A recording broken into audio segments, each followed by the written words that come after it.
ሰላም ሰላም ውድ የቻናላችን ተከታታይ አድማጮቻችን እንደምን አላችሁ? ይህ አባን ስፖርት ነው። አባን ስፖርት ቻናላችንን ሰብስክራይብ በማድረግ ትኩስ የሆኑ ስፖርታዊ መረጃዎችን ቤተሰብ በመሆን ያግኙ እያለን የደውል ምልክቱን በመንካት ስፖርታዊ መረጃዎችን በጊዜ እንዲደርሳችሁ ያድርጉ። በተጨማሪም ላይክ በማድረግ ለሌሎች ተደራሽ እንዲሆን ማድረጋችሁን እንዳትረሱ። 18ኛ ሳምንት እንግሊዝ ፕሪሚየር ሊግ ጨዋታ ቅዳሜ ምሽት 12 ሰዓት ሲል ቀጥሎ ይካሄዳሉ። ሊቨርፑል በሜዳው ወልቭስን የሚያስተናግድበት ጨዋታ ይሆናል። ሊቨርፑል አሁን ላይ እያሳየን ያለው አቋም በትንሹም ቢሆን እያገገመ ይገኛል። አይዛክን በጉዳት እንዲሁም መሐመድ ሳላህን በኢንተርናሽናል ዲዩቲ ግልጋሎታቸውን አያገኝም። ወልቭስ በዘንድሮ ውድድር ዓመት ከባድ ጊዜን እያሳለፈ ይገኛል። ሊቨርፑል ይህንን ጨዋታ የሚከብደው አይመስለኝም። አብርሽ፣ በዚህ ጨዋታ ላይ ሊቨርፑል ምን አይነት ጨዋታን ያስመለክተናል? እኔስ ምናልባትም ሊቨርፑል ይህንን ጨዋታ በቀላሉ ያሸንፋል ተብሎ ይገመታል። ምክንያቱም ወልቭስ ያለበትን ደረጃ እንመለከታለን። 2 ነጥብ ነው ከ17 ጨዋታ እየሰበሰበው። ምናልባትም በጣም የወረደውን ወልቭስ እያስመለከተን ይገኛል። ዘንድሮ የፕሪሚየር ሊጉን አዲስ ታሪክ ሊጽፍ ይችላል። በጣም በዝቅተኛ ውጤት ሰብስቦ ፕሪሚየር ሊጉ የወረደ የሚለውን በጣም እሱ ላይ ነው እንደውም እየሰራ ያለ የሚመስለው። በጣም ነጥቦችን እያጣ ይገኛል። ወልቭስ ወደ 28 የግብ ዕዳ ያለበት ቲም ነው። በጣም የወረደውን ወልቭስን ነው እየተመለከትን የምንገኘው።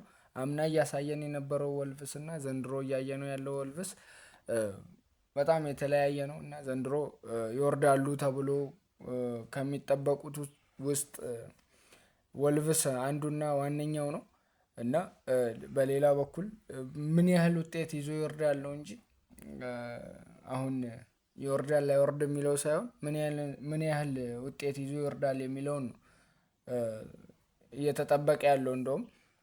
እና ሊቨርፑል ምርጥ ፎርም ላይ እየመጣ ያለ ይመስላል እና ሊቨርፑል ይህንን ጨዋታ በቀላሉ ያሸንፋል ተብሎ ይጠበቃል።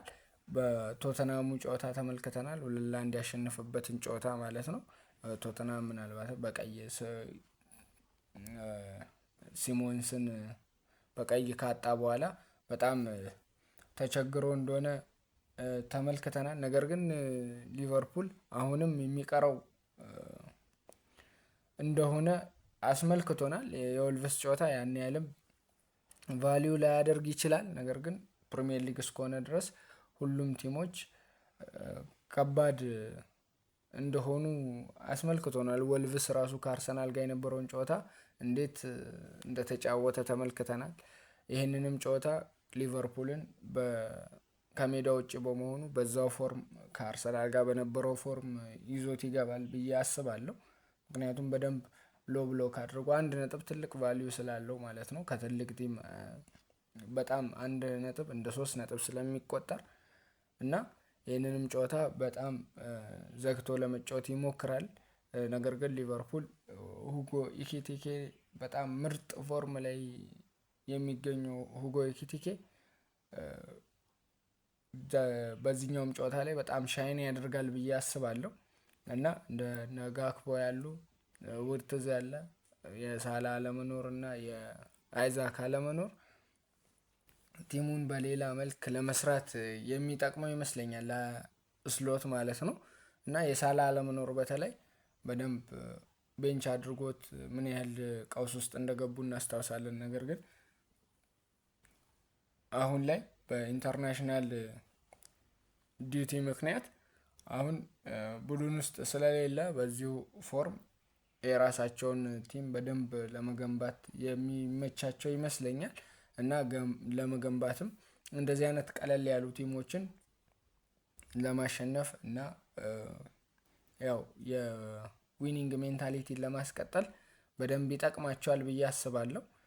ከኢንተርን 1-0 አሸንፈው ብራይተንን 2-0 እና ከቶተናም ጋር 2-1 ያሸነፉበትን ጨዋታ ተመልክተናል እና ይሄንንም ለማስቀጠል ወልቭስ አሪፍ ይመስለኛል። ለሊቨርፑል በጣም ምርጥ ሰዓት የመጣላቸው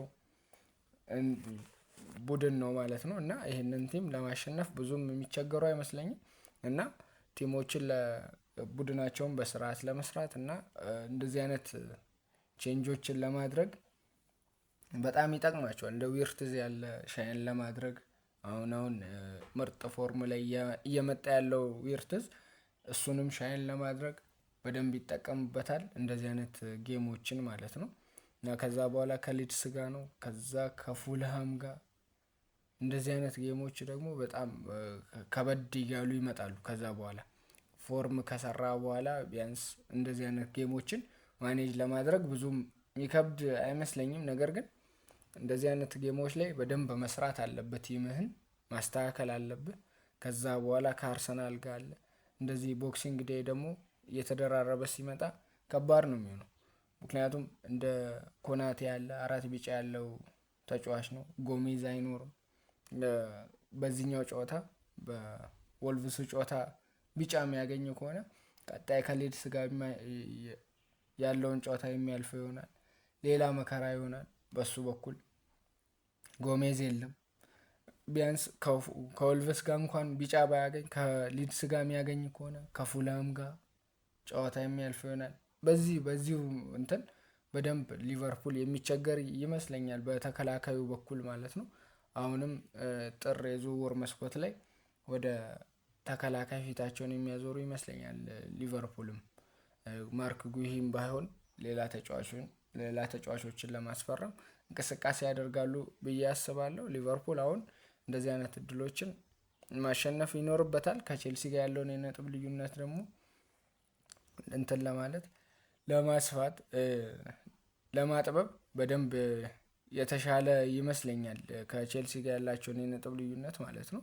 እና ሁለቱም 29 ነጥብ ይዘው ነው ያሉት እና ከመሪዎቹ ጋር ለመጠጋት ደግሞ ሶስተኛ ከሚገኘው ከቪላ ጋር ያለው የነጥብ ልዩነት ወደ 7 ነው እና ያንን ጋፕ ለማጥበብ እንደዚህ አይነት ጨዋታዎችን ማሸነፍ ግዴታ ነው እና ቼልሲም ከቪላ ጋር የሚያደርጉት ጨዋታ ስለሆነ ምናልባት ነጥብ አንዱ እንኳን ድሮፕ ቢያደርግ አድቫንቴጁን በደንብ ይጠቀማል ማለት ነው ሊቨርፑል። ቼልሲ ድሮፕ ካደረገ ከቼልሲ ያለውን የነጥብ ልዩነት ያሰፋል። ቪላ ድሮፕ የሚያደርገው ደግሞ ከቪላ ጋር ያለውን የነጥብ ልዩነት ያጠባል ማለት ነው እና ከመሪዎቹ ጋር ያለውን ታይትል ሬስ ውስጥ ለመግባት በደንብ እንደዚህ አይነት ጌሞችን እያሸነፍ ቲምን እያቀናጀ የተሻለ ደረጃ ላይ ለመድረስ ማለት ነው። አሁን በደንብ ፎርም እየመጣ ያለ ቲም ነው ሊቨርፑል። ምን ያህል እንደተቸገረ ተመልክተናል። በተከታታይ ከ12 ጨዋታ 9 ሽንፈት ብለን ስናወራ ነበረ።